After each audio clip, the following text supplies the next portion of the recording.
Okay, it's happened again. We got to December and we survived Thanksgiving, although before we hit the record button, we've been getting cooking tips and recipes from Robin. Not only is he a whiskey aficionado, apparently he's a whiz in the kitchen. So perhaps in a future episode, we'll turn it into he'll have him live from his kitchen while he's cooking up his holiday turkey. There you go. All right, we'll try that. I want to. I just met Vanessa yesterday, 2 days ago, whenever it was, 2 days ago. Right. And she's got a great story and a great passion. So I want to welcome her to her first ever Drinks Professionals Network. Everyone else here is somewhat of a regular. Tony, you've been on a couple. And Robin, you've been become a regular over the past couple months, so that's good. And Carrie and Sherman, founding participants. So that's great to see everybody. So let's start with Vanessa. Tell everybody your story. Hi everyone, can you hear me? Yes. Okay, thank you for inviting me, whoever sent the invite. Stephanie. Oh, thank you, Stephanie. I'm Vanessa Braxton, and I am CEO, president, master distiller, the cook, the chef, the janitor, the everything of Graves Andy Braxton Distillers, and my brand is Black Momma Vodka. And this is my 10th year in the industry, believe it or not. You know, and the thing is, I don't know if there's any distillers here, but I was on the cover of, if anybody got their American Distillers magazine, I was on the summer issue. If you didn't recognize this beautiful face right here. Oh, maybe it's home. Okay. Yeah, so I went to ADA this year, and it was really, really nice with everyone welcoming me and signing autographs on the back. They made me feel so special. I felt like, hey, Stephen, you know, let me tell you, Stephen is my idol here. I've been watching, yeah, for a long time. I'm your idol? Why am I your idol? You'll know why, you and Lisa Wicker. And then it's good to be in good company. Lisa's great. Yes. And then this month, if you have your Distillers magazine for this month, yeah, on the inside, they feature the Black voices, the 6 pioneers of the, 6 Black distillers that are pioneers in the industry. So definitely read this when you get your magazine. Don't just let it sit on the shelf. Actually read it. And that way you can also hear about the stories. I'm a retired structural engineer from the government. I know when I say retired, I retired from New York State MTA in 2009. Government will make you want to drink, that's for sure.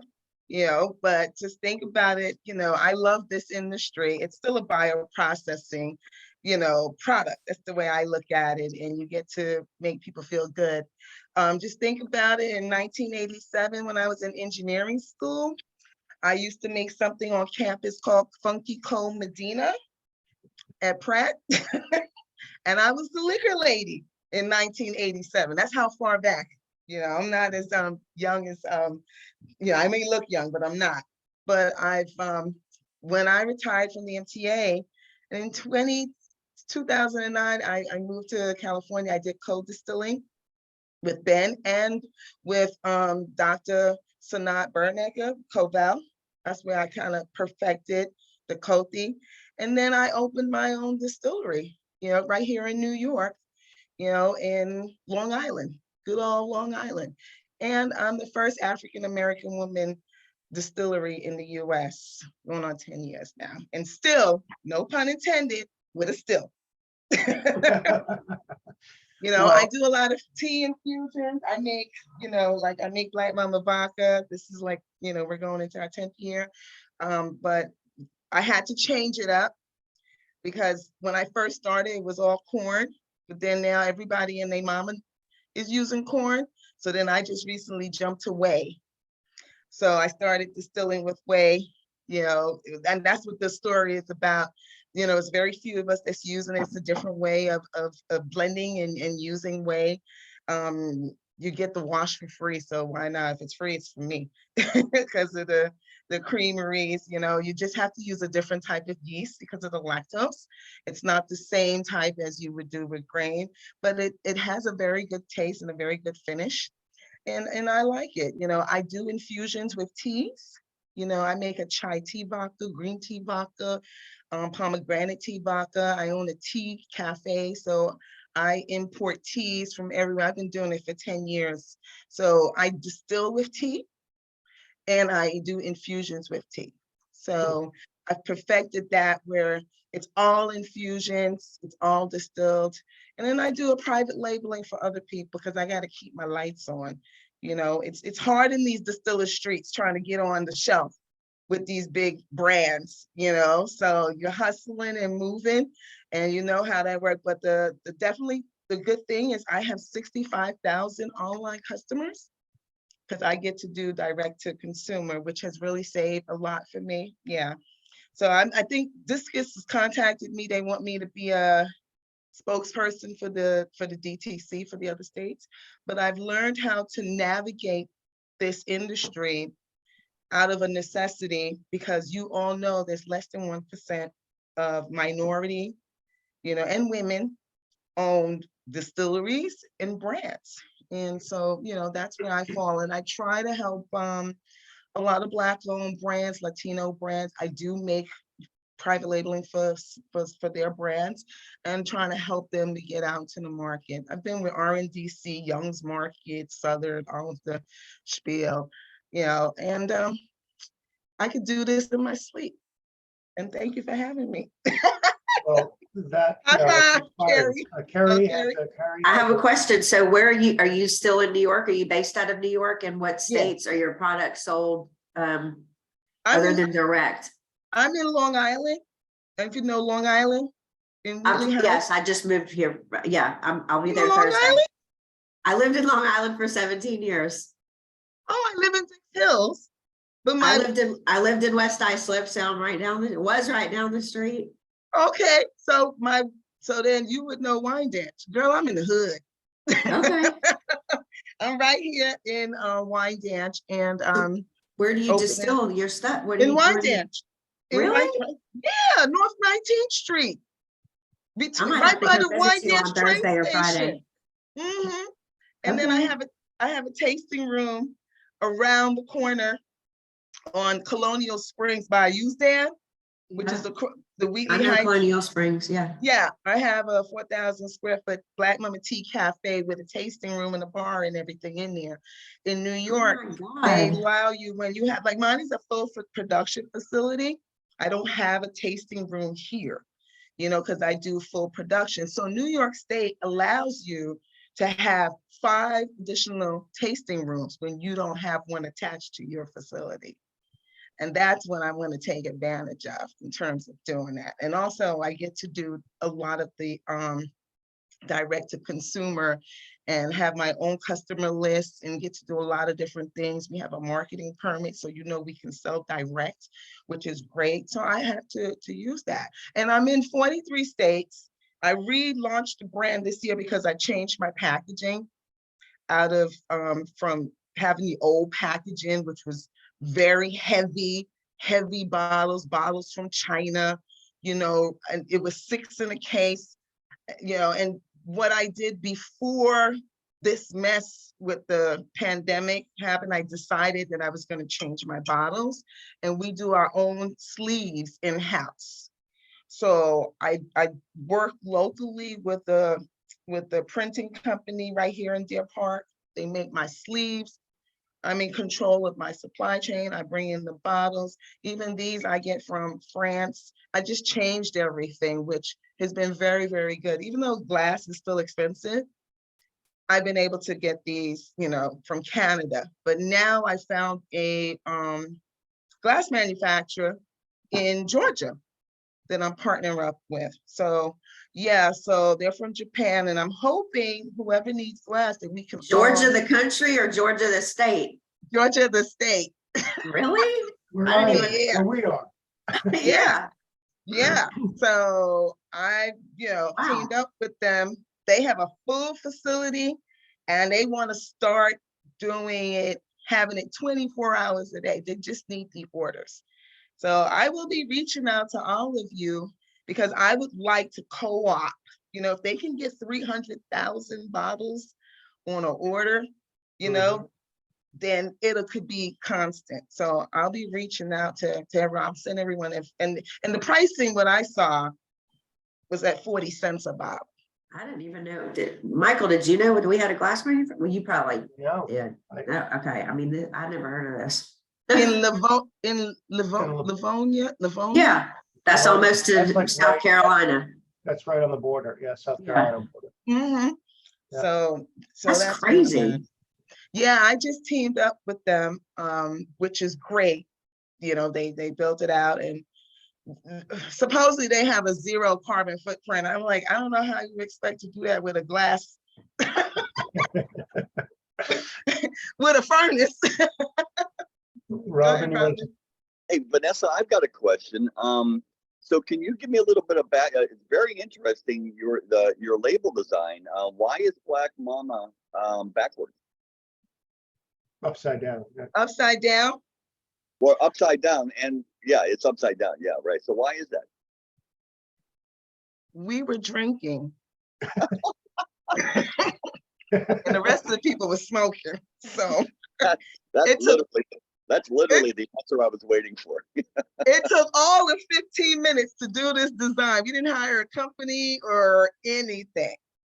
But when I started, I remember 10 years, and this was 6 of us. We used to play spades every Friday night at my house. Everybody would come to the Braxton's house and play spades, and we would drink all night and play until the wee hours of the morning. And we had a really good spades game. And I was, coming out with the brand and doing everything for the distillery.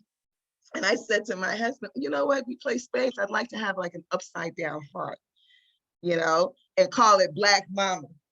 I'm Black, I'm the mama, I make the vodka. Mind you, we were already drinking when this came up. And everyone was like, and everyone said it was a great idea. yeah, because the guy that was smoking that chief over there, he was like, it was actually his idea. Yeah. He said, oh, what, you should turn this upside down. So then when people see it and they grab the bottle, I was like, well, like, sure. Never no. even realized It's, that it worked. I think it's brilliant, and also I mean it's contrasted with the BM on top of it, which is actually correct, right? Right. So yeah, oh no, I the whole thing is just like yeah, that's a conversation starter right there. Right, but let me give you a little secret here. And for those of you who might, after you have a couple of drinks, my husband said we should make it a woman's behind with a tramp stamp. So that's what it is. And I said to him, what's a tramp? That's a line extension. I didn't know. I said, what's a tramp stamp? And he said, oh, the tattoo you have on the back of your back. I don't have a tattoo on the back of my back. He said, so I heard. Maybe that was his way of saying maybe you should get one. Right? I have one on my leg, but not on my back. But needless to say, it's a woman's behind, woman's rear with a tramp stamp. And then when you turn it upside down, you see it's a woman's neckline with a bustier. Very good. And her legs are open. That's literally that's brilliant. You see This it? is like behind the scenes. You know how much smoking they did in California to come up with this design? Brilliant. And it's stuck on every piece. TTB approved, label approved. It's stuck for the last 10 years, and I have a trademark. So Yeah, that's the good for story you. behind that. Well, while we've been enamored with Vanessa, we've also been joined by Stephen, as we got Michael is from Ireland is here, and Ryan has joined us. So I want to shout out, you've just experienced the Black Momma experience. You sure. can't unknow that. You can't unknow that story about the logo. That's great. That's great. But so you're also, we were chatting the other day, just getting to know each other a little bit, and you know, her passion is amazing. We've all experienced it, and you know, she kept saying, well, I can produce for contract produce. And I said, well, how much, you know, volume? I said, well, it needs to be. She goes, I can do that. I can do 50,000 barrels. Like, how? I don't know. I can do it though. That's the New York way. We're gonna figure it out, right, We're Karen? gonna figure it out. There's a way. Yeah. Right. All right. Well, anyway, so who else wants to go next? Tony, how are things going with the TAG Awards? Hey, Michael, thank you very much. Yeah, we're gearing up. Entries are open right now for the 2023 TAG Awards, going to be at the beautiful Delano Hotel here in Las Vegas. We're kicking it off with a full day of RTD judging on January 31st. The Pink Tie Party, which benefits the Helen David Relief Fund, the charity that I started to help bartenders going through cancer treatment. The Pink Tie Party wraps everything up on Friday, February 3rd, up at the Skyfall Lounge. It's beautiful. I mean, views of the strip. So we still have a few openings for sponsors if anyone's interested in participating in the Pink Tie Party. And as I mentioned, we're open for submissions right now for the competition. We've got judges coming in from 4 different continents once again to join us here in Las Vegas. So we're really, really excited. We're extending a lot of our consumer events. We've added dinners at Carver Steak at Resort World. We're doing a big dinner with Campari at Carbone over at Aria. This year, we've added to our educational track. So really expanding the TAG Global Spirits Awards for 2023 and looking already to 2024 to build it even bigger from there. So I hope. Tony, who's going through cancer treatments? Who is going through? Didn't you say somebody was going through treatment right now? Well, the Helen David Relief Fund is the charity that I started in memory of my cousin Helen David, who ran a bar for nearly 70 years. So Because there's a whole bunch of people right now in the industry going through cancer. Oh, and I don't know if you all know, but we lost Richard Wolf last week. no, I did not know that. Yeah, Richard passed away last week due to pancreatic cancer. That's a tough one. So sorry, you said cancer and my ears picked up.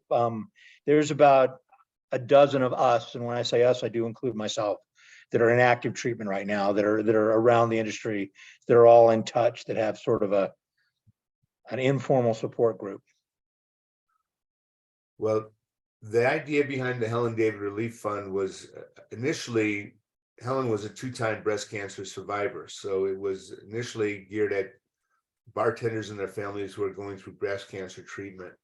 And we've since been able to extend that to other forms of cancer. So if you know anyone who could use a little support and work in the bartending industry, you don't have to be a USBG member to apply, but you can apply for a grant, and we help with the incidental expenses. You know, the rent needs to get paid, the electric bill, kid needs a new pair of shoes, whatever those expenses might be, co-payments, wigs. That's what we're there to help relieve some of the, you know. Yeah, let me reach out to you separately.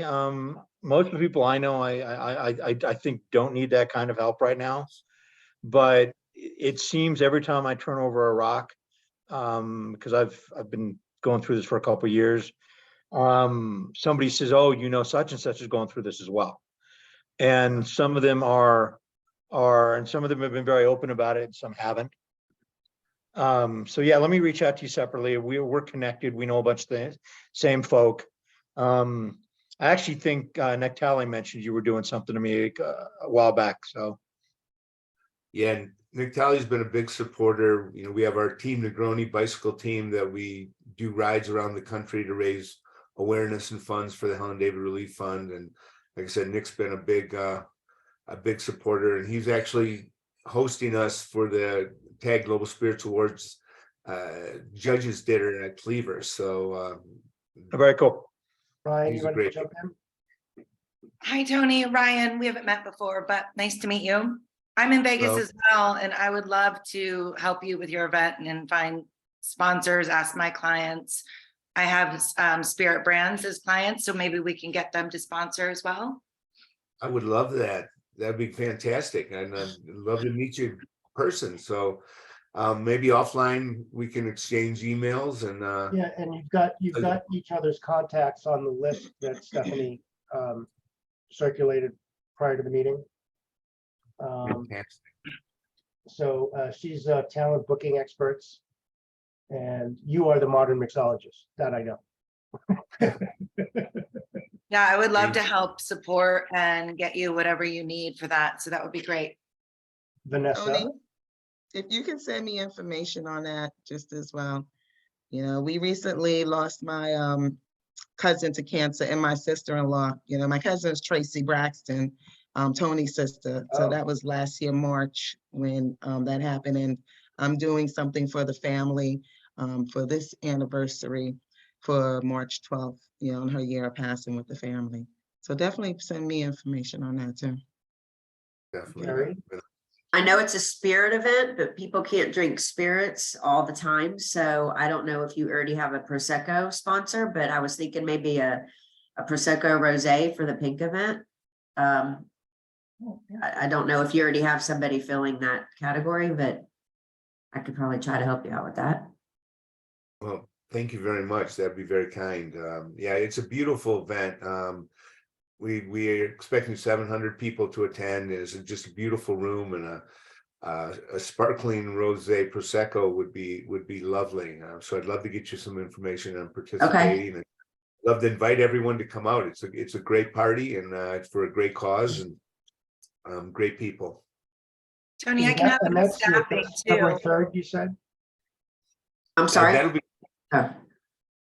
Friday, February 3rd, correct? I would love to come, except I am going to be en route to an anniversary cruise that day. Which cruise line, if you don't mind me asking? Celebrity? I just signed on with Royal Caribbean for their new ship, the Icon of the Sea. I don't know if you've heard about it, but They're owned by Yeah. the same company, aren't they? I think it's the same. Celebrity and Royal Caribbean, I think, are the same ownership. Maybe not. They used to be. I'm not I used to, sure. because it went back in my ICE days. I had, we did business with Celebrity. We were doing bar promotions with ICE on board the Celebrity ships. We had bar top luges with, I forget which vodka brand it was that sponsored it. And then ice martini glasses, which we would get loaded onto the ships when they'd come in, the Port Everglades or wherever it was. Oh no, Port of Miami, actually, it was a nightmare. But anyway, no, I think that would be wonderful if we could have some representation there, and I would love to otherwise have been there.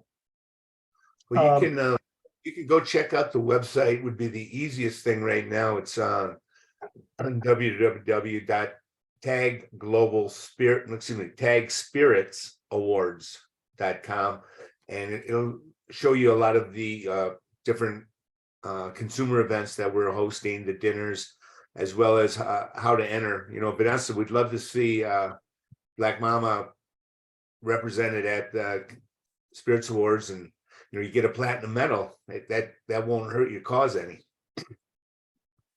True. You want Black Momma? Wait, you want Black Momma? Or you want Black Momma Vodka? Because when you type in Black Momma online, that's a whole different type of Black Momma that I don't participate with. Gotcha. Right. Yeah, send me the information. I might try to come out there. I was just in Las Vegas. So February, it's cold here in February. So we Yeah. try to There you find- go. That's an opportunity. Absolutely.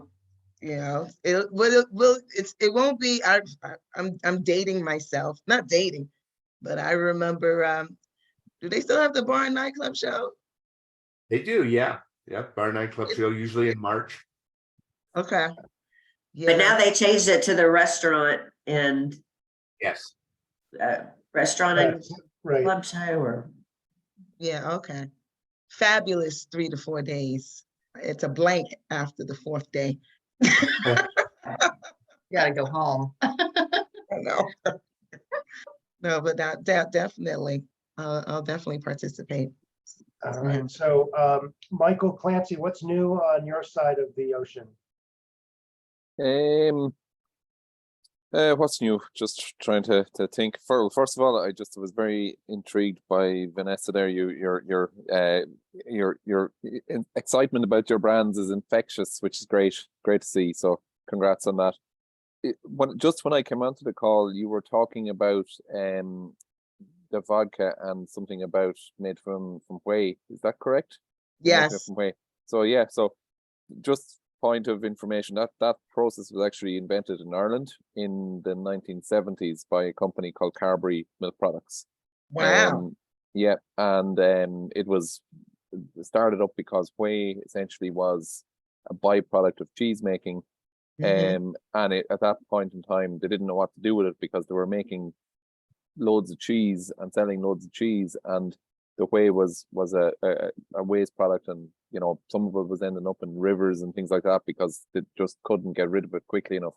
So all the Irish dairy companies started looking at this very seriously, and these guys in Carberry came up with the process to make alcohol out of it, and essentially it's a particular enzyme cocktail that's with the yeast that can get at crack the lactose and start fermenting it. So basically they come up with that, and that was one way of adding significant value to their process. And you know, the other dairy companies started looking at other uses in proteins and things like that. So those dairy companies are turned from being something that were really low margin companies producing milk and cheese and butter to now at this stage, the milk and the cheese and the butter are nearly, or the liquid milk and the cheese and the butter are nearly, or the cheese and the butter certainly are nearly the byproducts, because they want to get at the whey because the protein is in there. That's what's valuable.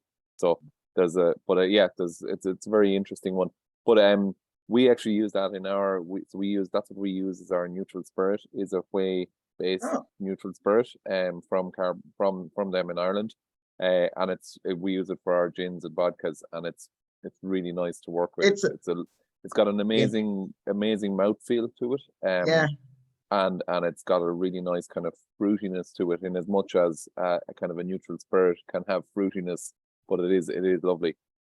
So congrats on that. Just one kind of thought I had in it, and it's something that has kind of, it's only come up once or twice with us, but people have sort of said, no, I'm vegan. I won't take that. You know, that's one disadvantage to using it, is that you can't kind of classify your product as vegan, and some people will take a kind of a negative view of you because of that. But anyway, it's an interesting one. Just it's you know, it's a lovely product to work with. So yeah. But the other thing too, I use New York because I use New York State creameries, Long Island creameries, whoever can give it to me. And so I use New York State products, but it's also sustainable because you get to use everything. Yeah. You know, so I can say that just as well, you know, it's sustainable. I can't think about people who are vegan because I ain't vegan. I'm drinking it, so you find something else, you know, it's something for everybody. But you know, it's workable, you know, it's a growing space. It's because everybody is, you know how it is, everybody jumps on the bandwagon. So now I got to pivot to something else to stay marketable, you know. And just like I was saying to also Michael, is I also do agave. I import agave So I make Okay. Black Momma, I make a sweetener, Black Momma cinnamon agave, hibiscus agave, and mint agave. I gotta send you guys some when I do my next batch. But now I started making agave spirits, so that way I can, barrel that, compete in the industry in the future, because the way that tequila and agave is happening overseas, in Mexico, I don't think you're gonna have enough. So I teamed up, and I'll send everybody this information, with the California Agave Council. I don't know if you ever heard of them, but there's this guy, Craig, who's growing agave in California. He's growing actual agave and sourcing out the agave juice, so that way we can, distill it. And he set up the council maybe about the summer. And, he wants distillers to support him. So what I've asked him to do, I have 15 acres in California. So I asked him to grow on, how much, we can grow on my land in terms of that, because I also lease my land out, so, and grow a couple of other things, like cannabis, but I don't use it. But I want to try to, use that. On 1.5 acres, you can get 900 agave plants. So they're starting to plant, they're starting to cultivate, because hopefully that, we can get this categorized, with just like how the Whiskey Commission, that we can do something with agave spirits, American agave spirits here in the US. So that's something, that we're looking to do. But it's an opportunity. Yeah, that's pretty cool. Just on the whole thing of there's an association called the Upcycled Food Association, which might be interesting to you to look at, because I think from a sustainability point of view, that's a big kind of potential selling point to you for you. The up what? Upcycled. I'll put it in the chat. Oh. Yeah, could be interesting. Yeah. Oh, I can add to the chat too. Okay. There you go. Upcycled Food Association. I see it. Let me add this here. I want to add the California Agave Council. They're relatively new. And he's already, selling the agave to several distilleries that want to distill agave spirits.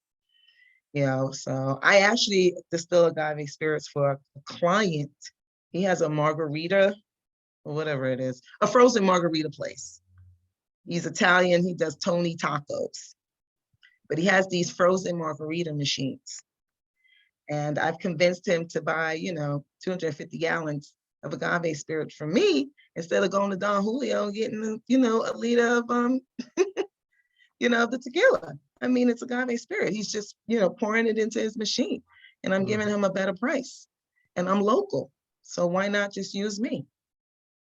So that's been working. He's on his third store now. I see a tremendous amount of growth with that. And I would encourage anybody to get into the agave spirits, because Stephen, aren't you, you're doing agave spirits? Are you, Stephen? Are you tequila? We can't hear you. Can't hear you. No, my neighbor is, but I'm not. Oh, No, I thought you were. Okay. No, I have some close ties in Mexico with Right. some of the let's call them medium-sized premium producers of tequila, mezcal and razzia. Pretty much anybody that sees me like at Berlin Bar Convent notices that as soon, my recreating is not done with most of the American distillers, it's with the Mexicanos, which is just because it no rhyme or reason. I just happen to know all those guys. I mean, like the guys at Fortaleza are good friends. But no, I do not myself produce any agave spirits. I am intrigued about the California agave. There's also apparently some producers now in Arizona as well. Oh, But it's, that's a product that I've done a little bit of consulting with some producers to help them out with some things, but I'm not a mezcal producer. I'm not an agave producer. I've done a lot of stuff, but that ain't one of them. On a related but not related note, I was reading that speculation is that Beam Suntory is going to try to sell Cruzan rum and Pinnacle vodka, basically because they want to go all in on American whiskeys and tequila, and get out of vodka and get out of rum. So that's kind of an interesting indicator of another indicator of tequila's rise, as well as the American whiskey. So what about American single malt? Because, you know, I've been laying down for about a year now. Well, I'm gonna become, I'm a member of the American Single Malt Whiskey Commission, and I got an invite, by the way. if you're making single malt, we would encourage you to join. Yeah. You know, I've been around the American Single Malt community for a long time. We do believe the TTB is imminent in finally issuing a standard of identity. I can actually show you what we asked the TTB for, is the American Single Malt Whiskey Commission, and I can tell you that DISCUS, ACSA, and ADI all essentially asked for the same thing, because I had a voice in all of those as well. That's why you my idol. Well, stop that. We believe that we're going to get what we want, and one of the things we want is the ability to age in non-new oak and still call it American Single Malt, with, you know, essentially no minimum age, but a lot of other things that are very similar to what you see in Europe. I don't know what type of still you're using, but we have. I have a copper. I have a pot still. I have a copper pot still with a column. Yeah. So it's a hybrid. With a column, and I have a gin basket. I have the whole. So in the UK, for example, because it's a hybrid, you would not be able to use that for single malt. But we asked that there be no restrictions on still type, because we have American producers using pots, using hybrids, and using columns. So yeah, you should really go. Everything's on the website, or I can send you some stuff. Yeah, he sent me the invoice already. I just got to say. Steve did? Okay, cool. Absolutely. So I'm gonna join. I'm gonna join while the membership fee is low. You should. That's quite interesting, Stephen. Just in terms of the type style of still, no restriction on that. That's pretty interesting. Just coming at it from our perspective and knowing our kind of technical files for Irish whiskey.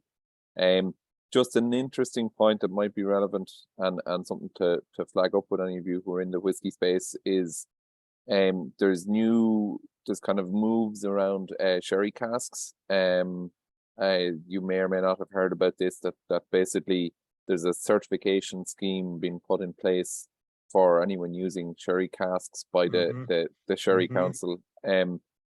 So I was at a meeting yesterday of our Drinks Ireland Trade Association and the Irish Whiskey Association, and there is kind of, they had put out an initial position, and there's kind of some movement in that position now, but just keep an eye on that one if you are using sherry casks or do plan to use them in future, or if you're planning on buying sherry casks, because that will have an impact on whether you can actually call them sherry casks or not. In terms of what you're using, so it's definitely one to watch. Stephen, I've got a question about the new regulations. Is I kind of felt, because it was American single malt, that there was a little bit of a short-sightedness in not including other grains besides malt in that. Well, so we talked about that at length. And there are people that are doing 100% malted rye whiskeys, and they're saying that is a single malt because it's a single malted grain. We chose, because the rest of the world views the term single malt as being synonymous with a barley product. The majority of the members chose that this stay with barley, and that if someone wants to make a single malt rye, they call it that, and it becomes a fanciful name under the current TTB rules. But there was a huge amount of debate on that.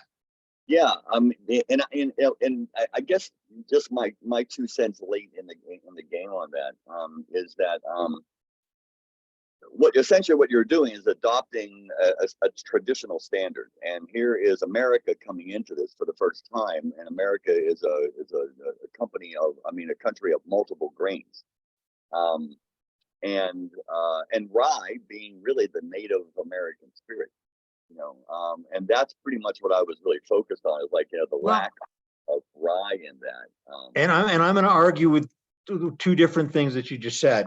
Yeah. Multi-grain whiskeys have been used. No, I didn't mean long as multiple people. grain. I didn't mean Well, let me multiple finish. multiple grains inside of America that's primary.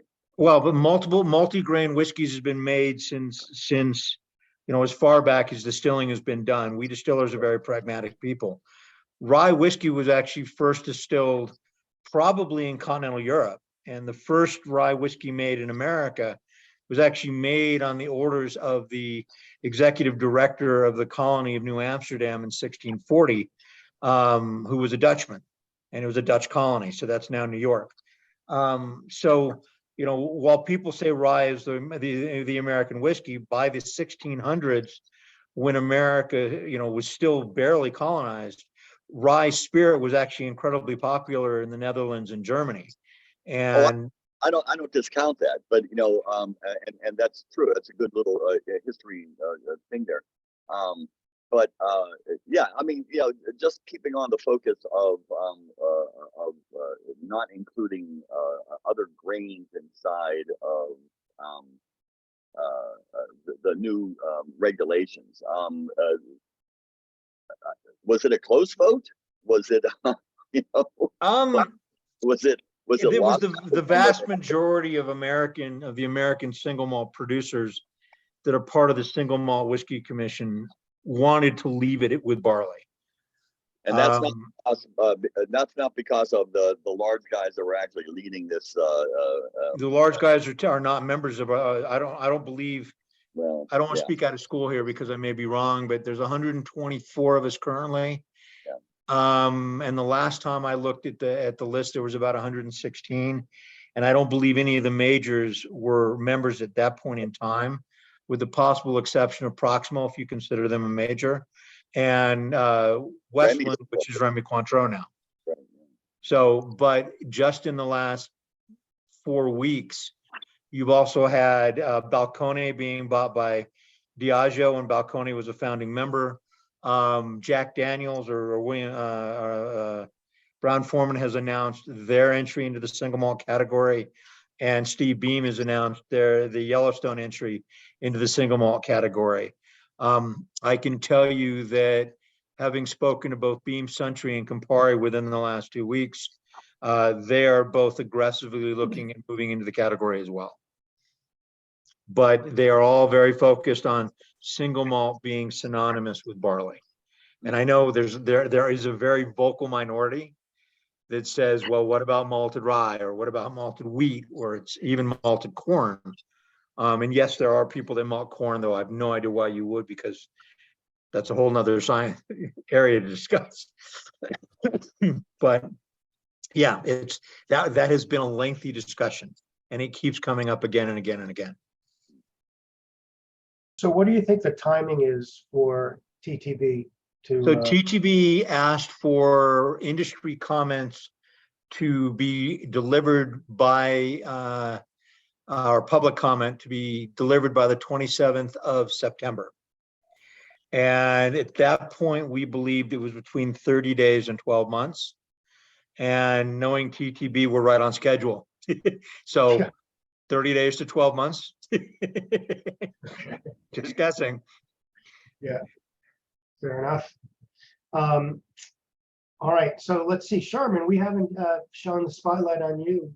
What's new in the marketing wars, or I should say the tech wars? Yeah, I'm still always thankful that I didn't have to be a chemist growing up and know what you guys have to know. I'm glad to be working in technology. What we're experiencing it's just a really busy OND, a lot of brands spending a lot of money.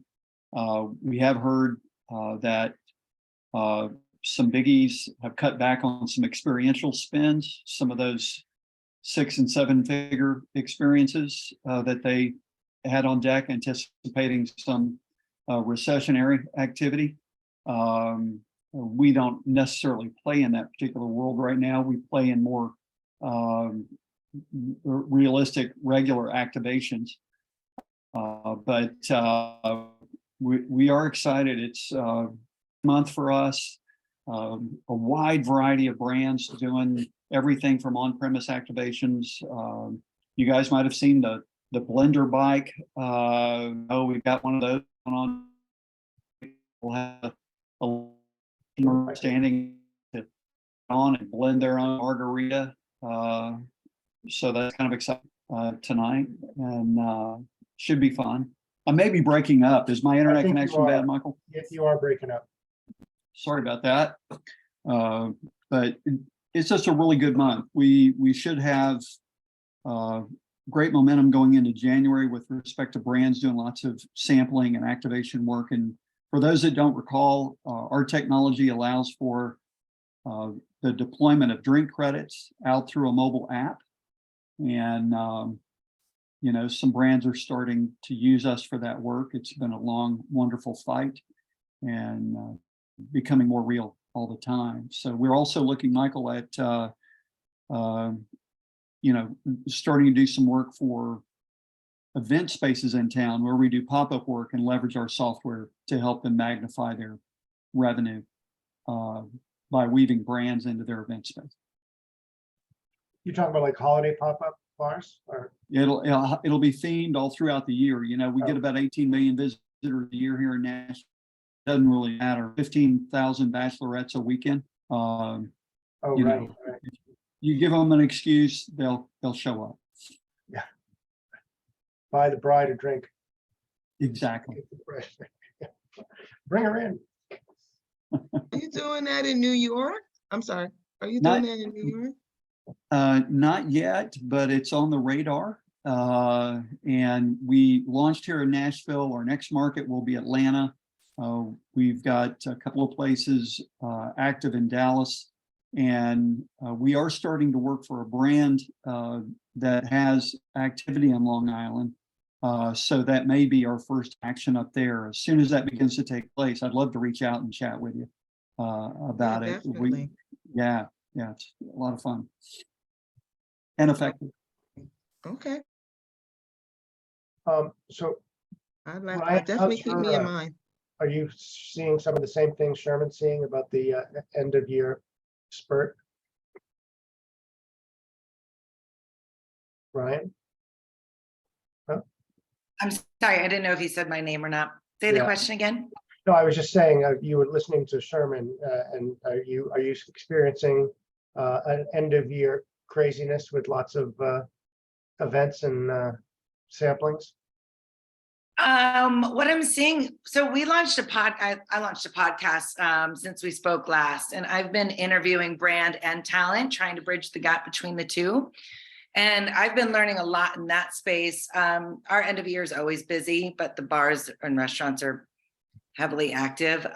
So we do a ton in the off-premise during this time of year, and we can't keep product on the shelves. I mean, we work heavily with Total Wine and mastering Total Wine. I mean, Sherman's humor is hilarious because you just have to be very patient with a lot of the things going on between logistics and supply. And I mean, props to you, Vanessa, because your success is great, and hearing about the agave and what you're doing, because our clients are having to purchase futures just so they don't run out of the product before it even exists. So it's just wild what's happening, but I love what you're doing with the farming. That's pretty great. So calling it agave spirit instead of a tequila is a great solution too. I had not heard of it. Yeah. And it's gonna be Black Momma. Yeah, watch out. So, but I do want to say a couple things, because I never realized I've owned an agency for 22 years with brand ambassadors, created it by default because working for Beam, we just weren't getting, it was a reflection on me at that point. So I started hiring my girlfriends and training them and testing them and, you know, making them drink the product and tell me, is it Knob Creek Jim Beam Black? What is it in the bottle? So I interview 20 to 25 brand ambassadors and models every week. And I constantly hear, I've never had to meet anyone at an agency before. So then I started interviewing and doing the podcast, and I'm learning that brand is not vetting their agencies. Agencies aren't vetting their talent. Nobody's met these people before. Now there's this, a lot of people call it self-entitlement, where brand ambassadors want paid top dollar because they feel without me, you're nothing. But there's this sense of desperation on site that's happening because no one's meeting the talent before. So I mean, we're talking gender, like it could be someone, catfishing is at its all-time finest is all I will say. And on top of that, these people aren't educated. So I created a certification for brand ambassadors. So there's Brand Ambassador 101 certification that'll be launching in 2 weeks publicly, and then a team lead certification. Then I will go on to sales specialist because we have a liquid to lips role where we offer short-term sales reps. So 4 to 6 months focus that can be one person in the market. It could be 6 people in a market. It could be markets nationwide. That will be public as well as the CBD one, but there's no training for brand ambassadors. So and I've been interviewing talent as well and asking them, how'd you get in the business? And so the podcast is called Modeling Success. If anyone wants to tune in, there's only 3 episodes, so you're not too far behind, but it's been interesting that the brand ambassadors are like, you just find someone that's in the business, you say, hey, how do you do that? Or you just wing it until it's over. And it saddens me because that is every brand's ground level experience. So all of the work that goes in, and then you have this person at ground level that knows nothing about your product, nothing about the, you know, the goal or the outcome of the activation. And these people are demanding more money than ever before. And then they're showing up, and out of desperation, they get to stay because people want bodies over nothing. And to me, I'm very passionate about this. It's hurting my soul that you have people at ground level in front of the consumer, your target consumer in the right environment. It is a clutch opportunity to sell product. And especially in the off-premise, you're talking bottles, you're not talking a glass. And so it's really hurting, I think, the industry more than people realize. So hopefully the podcast can bring some things to fruition and to light. And then hopefully the master classes can, and the certifications that are offering. So I will take all advice on how to get brand behind the certification. So they are forcing people to take the training. Anyone who wants to listen to the training for free or look at the test, I'm open to suggestions of how it can be better. I'll be more than happy to actually to pipe in on that, because that is a subject that's near and dear to my heart. Because I was a former brand ambassador myself, but the reason that I was brought into the industry was not because I was a brand ambassador and that I'm charming and I could educate people, is that I was a salesman prior. Right. And so what I've started is actually, I think the brand ambassador is actually a dead role. And what you just said just typified that. It just actually, brand ambassadors are really no longer needed. It's an outdated role. When back in the early days of spirits being in the forefront of the public, when you think about how the brand ambassador actually evolved, back in the 1950s and 1960s, during the Mad Men era, the word ambassador was borrowed from the fact that Madison Avenue and the United Nations were on the same side of New York City, and they borrowed the idea that the ambassador was somebody who was this really elegant luxury person, exotic. They came over from other foreign countries, and Madison Avenue took that and ran with it. In the early days of spirits and wine selling, the brand ambassador and the sales team, they were sort of an integrated, they were actually called goodwill men at that time. And they were, the account team was an account team. what happened in the 60s and the 70s is with the integration of data that came into American business, you started seeing marketing go this way and sales go this way, until you got the current the fixture right now where you have marketing programs that are done by people who've never met a customer, and then they are just sales is relegated to execution at all.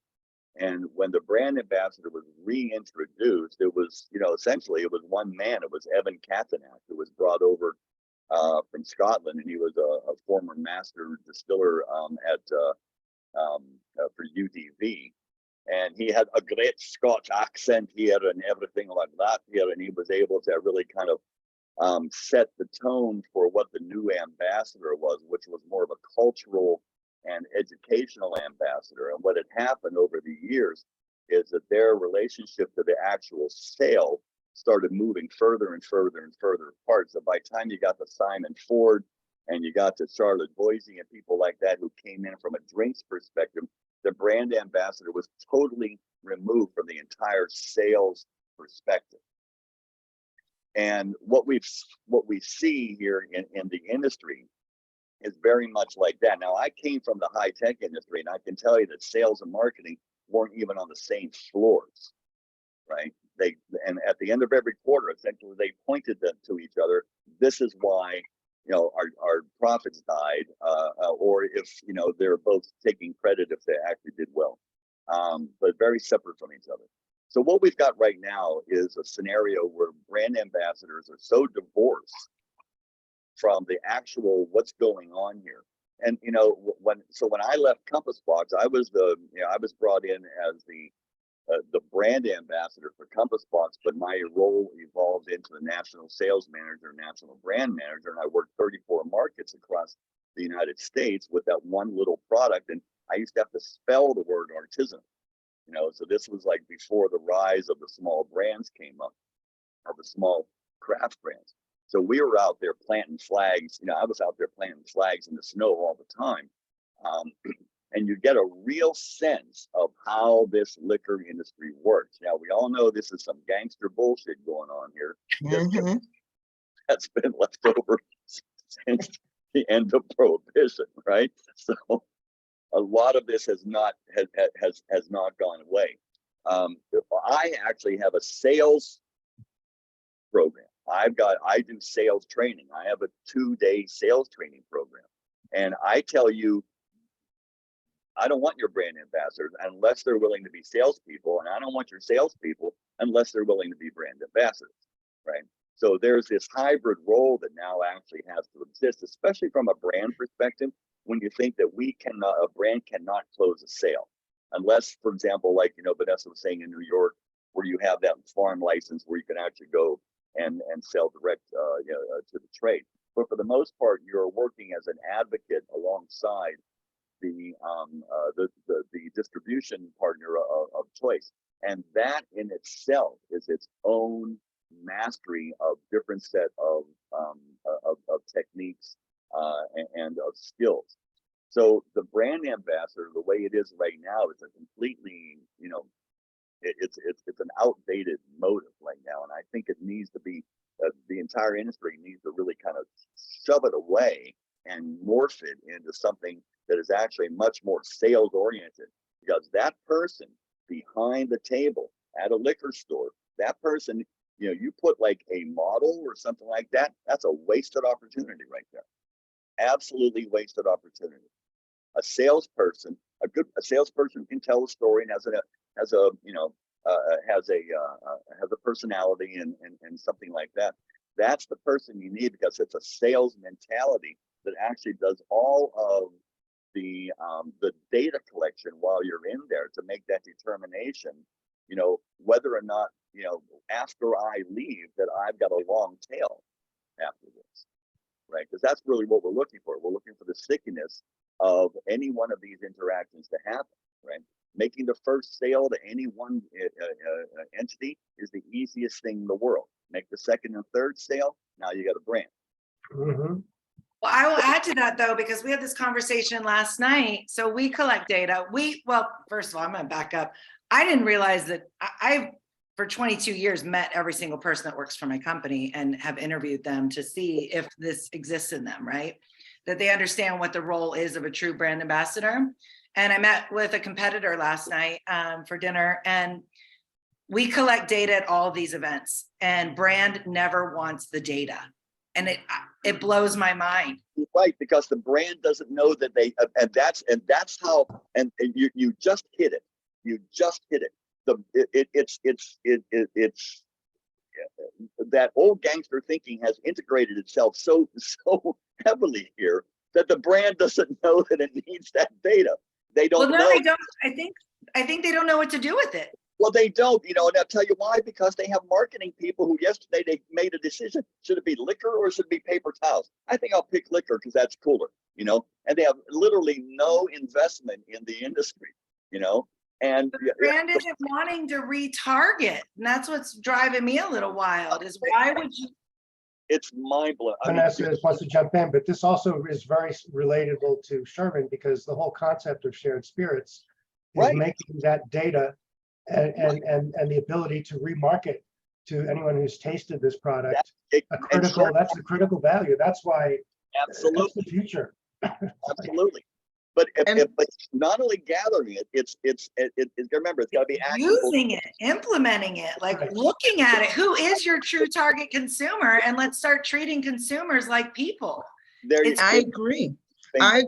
And everyone is right, because if somebody works for me and I don't get the data, they're not doing business with me. That's why I have over 65,000 online customers that I can market. I need that data. When people come to me and they say they all want a sponsorship, I was like, there's no ROI on that. I need the data. If you're going to do tastings, and I truly use, because I don't have the money for models, so I mean, if I want to, I can use Toni Braxton, and she costs 80 grand, and that's a cousin discount. Okay, I've got super models for you, Vanessa. Right. No, but for me, I use my salespeople. I have independent sales rep. I mean, I learned from Tom Moss. I used to work with Rum Chata and piggyback on his accounts. And then I helped him come into New York with Rum Chata when we both were with Southern. So I learned in terms of, hand sales, at the time. And it was my independent sales rep that would go out there, and they the requirement is that you must drink in order to sell any Black Momma, first of all. Because if you're not a drinker, it's because we want out, right? right. You want to be able to explain that to my customers, because these customers at the liquor stores or the package stores, I'm gonna have for the rest of their lives and their children. So at the end of the day, that's very important. Also, before people would have a tasting, we would have their email address. They would sign in, we look at ID. We would do that so we can gather the information. Then I can market to them online when I'm having a tasting, or if I'm going to the Ultimate Women Expo in Jersey, because I can sell at those locations. I can reach out. And then I have my other brands also too. I have VIP cards for my customers. They get these VIP cards, and it's a 10% discount or a 15% discount when they buy online. They use these all day. So my customers become my brand ambassadors. I don't have to hire a brand ambassador because I have my customers talking for me, and I'm getting more customers, with that, especially with direct to consumer. So when I'm going someplace, for example, I have the first Juneteenth bottle. First Juneteenth, I did the first Juneteenth, Black Momma Juneteenth is trademark bottle this year. And this is a 2022 edition. I announced it on Instagram. I only had a limited round, limited just for my customers. I kid you not. I announced that I was going to have it available by June 3rd at 2:00, and it was at different websites. By 1:30, when we started uploading, people were placing orders at $50 a pop. And we sold out just like that. I have people asking for me to do another batch, but I'm not doing another batch because I'm creating, the scarcity. I mean, that was just 1,000 bottles, $50 a pop with my signature on it. And it went out. Now we're planning for 2023. So now we're creating this, we're creating the list with our customers. That data is so important. The other thing too, I have the zip codes. I just got, you ever heard of Myers supermarket? Myers in Michigan and in Indiana. Ohio. Right. So I just got all of their locations recently with KB. They're trying to bring in more women brands, more, minority owned brands. I was able to take the zip codes from where my customers are and send it to Myers and say, let's target market these areas. Because then I can easily just email, put a campaign together and say, hey, X, Y, and Z. Black Mama is at your Myers supermarket right around the corner from your house. Mhm. Or you can get Black Mama agave at this supermarket along with the spirit, or a coffee. So that data, I don't see why brands would not want the data. The data is so important. And it's a moneymaker, because customers are always going to come. When people come, they visit me here. A lot of them Like, to do with it, because again, it's because of that strata. This is why we have distributors, and this is really where the false analogy of the relationship between brands and distributors, or marketing and sales, which is essentially what we're talking about. But distributors don't help. well, no, I'm wondering if they're still even sending or selling product. What are they doing? Just delivering? What's happening? I refer to distributors as W2, wheels and warehouses, right? And that's what they've got. They've got a warehouse and they've got a delivery. They should be the ones that have these data points for all the brands, so that they know where to send their. Right. But they're not incented to. That's the whole problem. They're not incented to. Now, I'm talking about when you think about, 60% of all of the spirits and wine in the United States are run through 3 distribution houses right now. So, right. So, but we're, when you get into the smaller kind of like, boutique guys into different, in different markets, then you're able to find them, the ones who actually will actionize that data. But for the most part, they're not incented to. And again, that's the fatal split that happened with sales and marketing. They got separated from each other, and the distributors, I know people at the big distributors. I know big people at the big distributors, and I can tell you, I understand their headaches. I understand their headaches when Diageo places an unrealistic case number in front of them and said, if you don't make this case number, I'm actually moving over to your competitor. And so I can appreciate where they're coming from, but this is kind of like, where we're in the post Shenley, post Seagram's world that we're in right now. This is kind of like, this split. In my feeling, it's the small brands, and this is Stephen and Vanessa and everybody at ACSA, that, this is kind of like standing on the top of a mountain with a snowball in your hand, and you want to cause an avalanche. You need other people to throw that snowball down, and 1,000 snowballs will do it. And I think this is a real grassroots opportunity for small brands to really reimagine go to market, in this way. Mhm. I'll give you an example. We did a program for Pacifico in Columbus, Ohio. It was 4 months. We increased the brand 440%. They never wanted the data. They never wanted their consumers, the contact information, nothing to retarget. Then we went again in the spring, did the same program for 4 months. Now we're not up against October beers and all these seasonals. And we increased 660% on top of that 400%.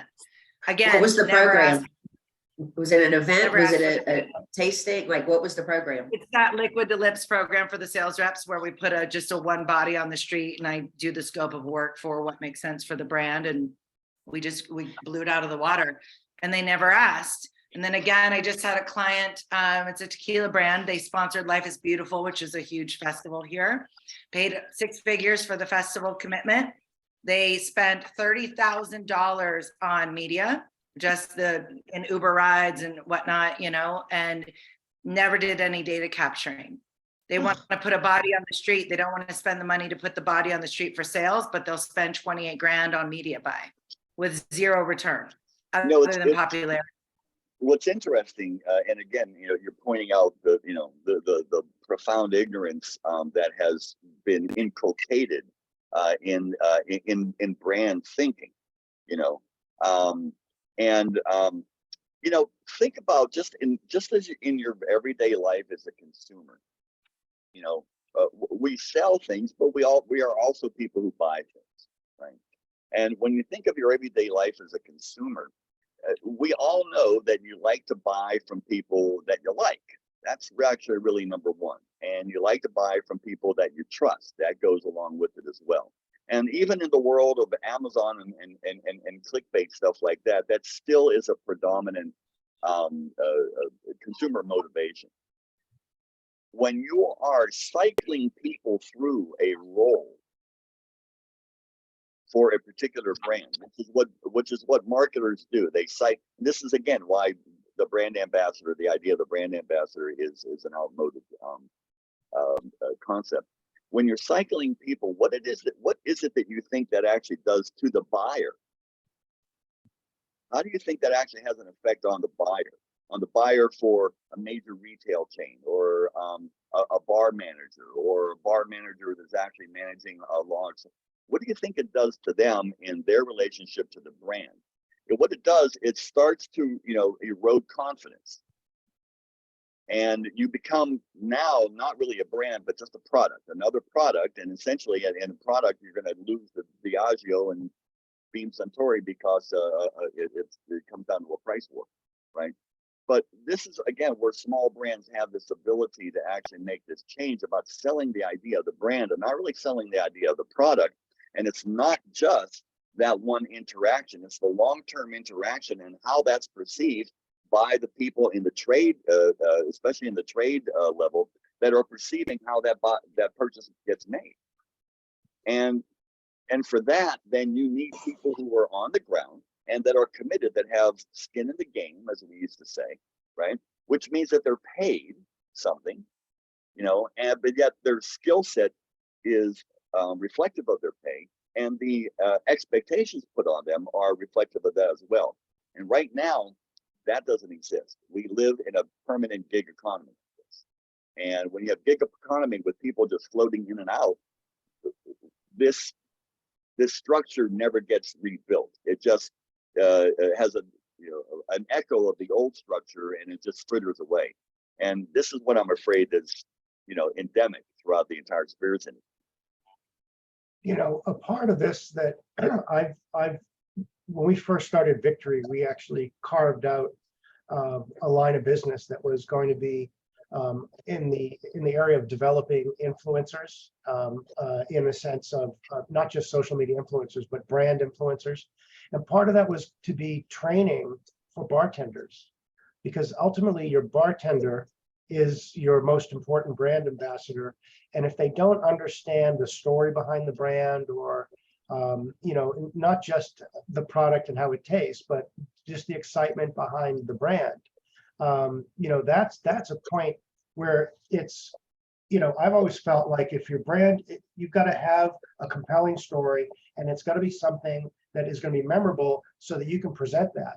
It's training, really. It's educating on the brand or the brand story. Like if it was Black Momma, you'd want to have this whole, interactive experience with Vanessa and hear from her about the trials and tribulations and all the things that she's had to overcome to do this, and then also what's unique about her products.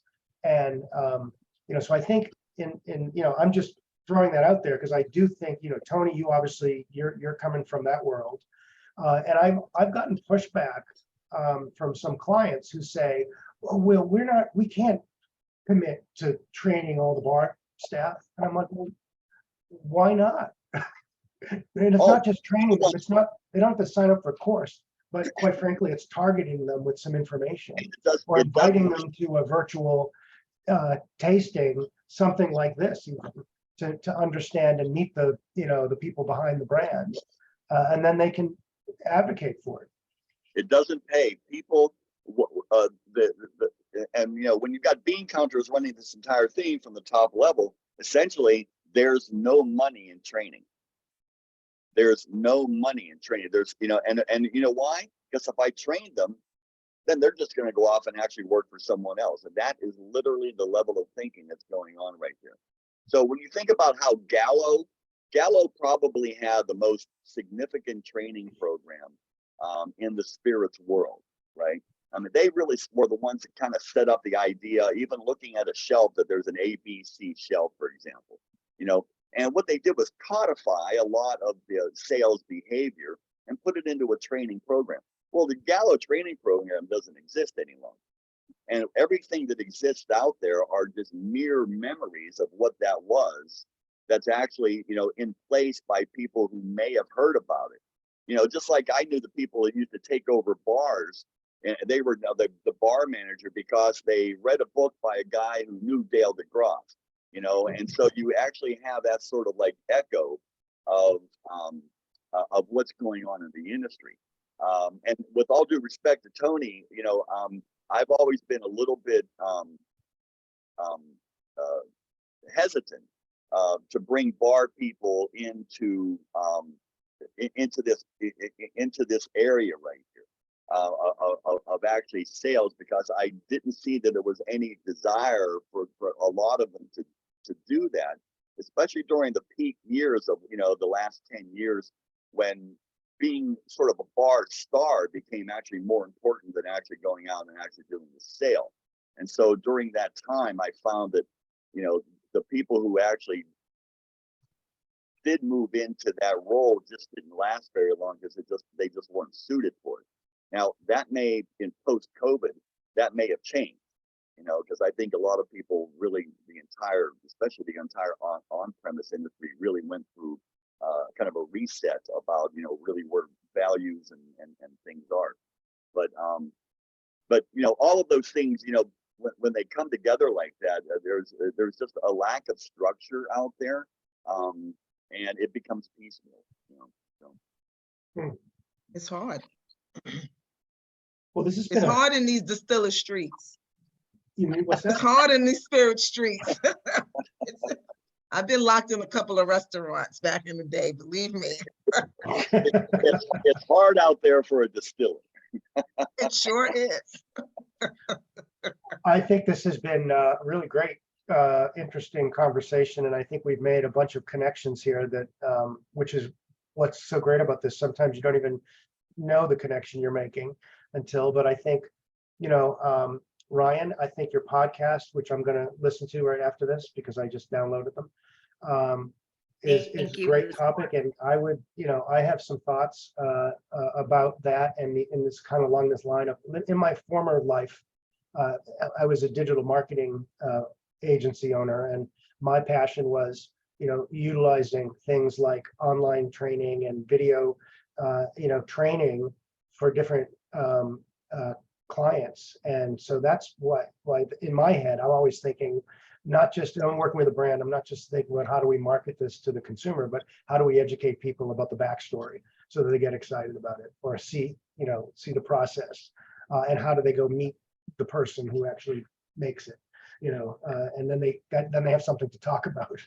And I think it sounds like it's along, in a strange way, it's along the lines of what you're talking about, is you want to make sure that the people that you're hiring, you know, are passionate, have the knowledge, and aren't just pouring drinks that they don't know what's in the Bodies, right?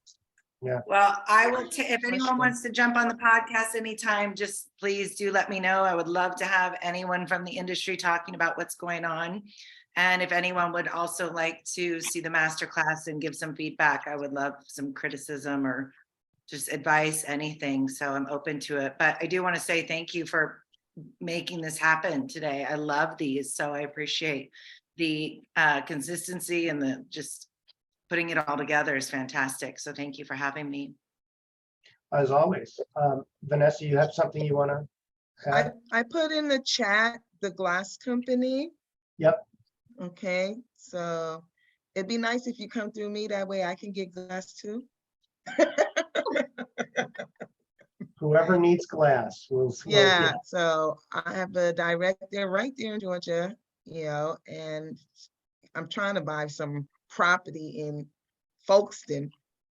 So that way I can have a warehouse out there, Folkestone, Georgia. I know that's like in the middle of nowhere, but it's cheap. Hodgson. I wanna- It's just south, that's just south of Livonia.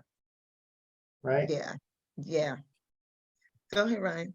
Vanessa, I have a client that is Cardi B's vodka whipped cream. Are you Who? familiar with whipped? Cardi B, have you heard of her?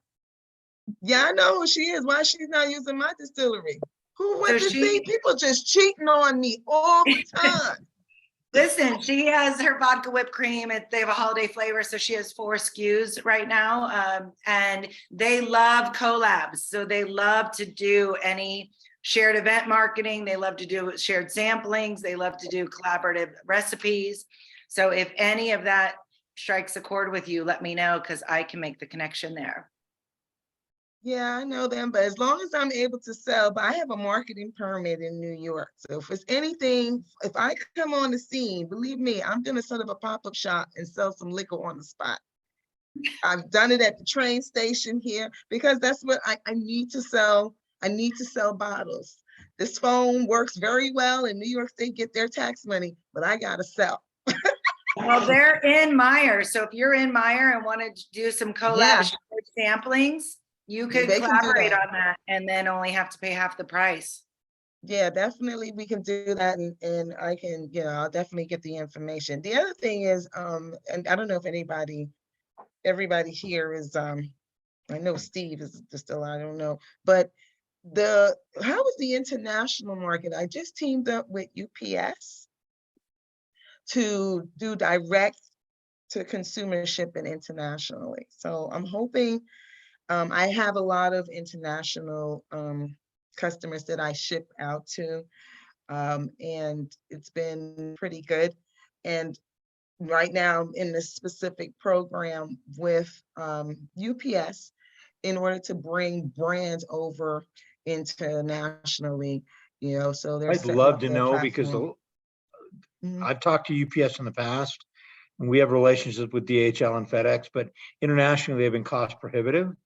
Yep. I would love to know more about what you're doing with UPS. Yeah, I just signed a contract with them. They blow with the rates because DHL is horrible with pricing. Better than that. FedEx. But this arrangement I got with them, they're doing a whole online platform. So I'm hoping to bring other brands through. I've done international. I don't know if everybody know about wasuda.org. Wasada. Yeah, I've participated in their program. I think Discus was working with them. They got that grant with Discus. But I've, gone to Hong Kong, overseas for free to basically, market my brand. And then they have that branded program, which is if they'll give you 50% of your marketing budget if you export over through internationally. And then they have the program with xm.gov. I do a lot of stuff with the government. So I have a contract with the embassies with a consolidated container, which comes out of here in New York, New Jersey port. So a lot of times they won't name the brand. They'll just say, Vanessa, we need beer, wine, and spirits. So I get to choose what wine they're gonna take. So I might be calling you Carrie. And I get to, of course, it's gonna be my vodka, but I get to choose whatever spirits that goes into the consolidated container for the feds. So that works out, pretty nice, and get paid right away. So I've sold to a lot of embassies and over the years, and that seems to work. I gotta hustle, y'all. I don't know about the rest of y'all, but I gotta hustle. We all got to hustle. I gotta hustle. The, All the, right, the, well- the trick, we coming from Ireland, so it's really difficult obviously for us to get product into the US, but we have a company who do direct to consumer sales. So they're an online website that sell a lot of Irish spirits. getting stuff over to my nephew who was in Austin, Texas. I did a kind of pricing analysis of the various different ways to get it over there, and this particular site is the best option. But it's as cheap. The shipping charges are a killer on one bottle, but the same price gets you 9 bottles from a shipping. So basically, you're better to ship nine bottles. And we have the same thing when we sell directly from ourselves. Say if we've customers who come into us and we get a lot of tourists in our area. So we have customers who come in, they said, for instance, they might be from Germany, and they say, oh, well, I've only got hand luggage on my flight back and I can't bring liquid. So can you ship it? So we say yes, and basically you can ship up to 15 kilos. It's the same price as shipping 2 kilos. So there's always a good opportunity to upsell or to sell, so basically if you have a bunch of 5 or 6 people in, you can send them all out with a bottle because they all now have a way of getting it home, and you ship it to one of them and they share the shipping charge, and that way they're getting it at a reasonably good price. Hey, everybody, I apologize, but I've got to drop. I've got an 11 o'clock. Yep, and it's time. Thanks, everybody. Great. Cheers, everybody. Yep. Happy Christmas, Stephen. Until next year. Yeah. January 6th. January 6th. January 6th. So in the meantime, everyone have a safe, successful, and happy holiday season. And we will see you all again next time. Yeah. Thanks, everyone. Have a good one, folks. Thanks, Thank you. everyone. All right, bye. Bye. All right.